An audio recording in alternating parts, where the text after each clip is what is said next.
रस्त्यांवरती किती खर्च होतोय, रस्ते चांगले होते? कारण सूर्यकांत रवींनी ऐन वेळेला असा मुद्दा उपस्थित केला आहे की कोकणामध्ये सर्वात जास्त रस्ते खेडमध्ये आहेत आणि आमदार योगेश दादा आहेत. खेडच्या मुख्य रस्त्याचा प्रश्न आहे, खेड ते दापोलीचा.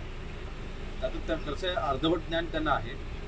ह्या संपूर्ण रस्त्याला हॅम या योजनेअंतर्गत अगदी खेडच्या भरणा नाक्यापासून ते दापोलीच्या हद्दीपर्यंत आपण जवळपास 150 ते पावणे 200 कोटी आपण मंजूर केलेलं आहे. तर रस्त्याचं काम चालू आहे सध्या. खेडच्या नळपाणी योजनेचं पाईपलाईनचं काम टाकायचं सध्या चालू आहे.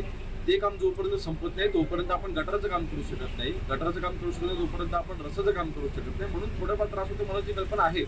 पण त्यांचं अर्धवट ज्ञान आहे. ज्या रस्त्यावरती पावणे 200 कोटी आसपास निधी आपण मंजूर करून घेतलेलं काम चालू आहे त्याच्यावर टीका करत असेल दुर्दैव. आणि विशेष म्हणजे ते खातं हे भाजपचेच मंत्री महोदय, महायुतीचे मध्ये असलेले मंत्री महोदय शिवराज भोसलेंकडे ते खातं आहे. मग त्यांची टीका ही शिवराज भोसलेंवरती होती का?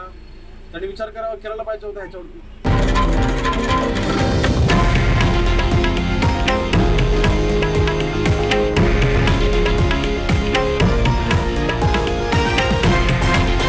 हे आहे देशातील नंबर 1 न्यूज नेटवर्क आणि आपण पाहत आहात TV9 मराठी, एकमेव.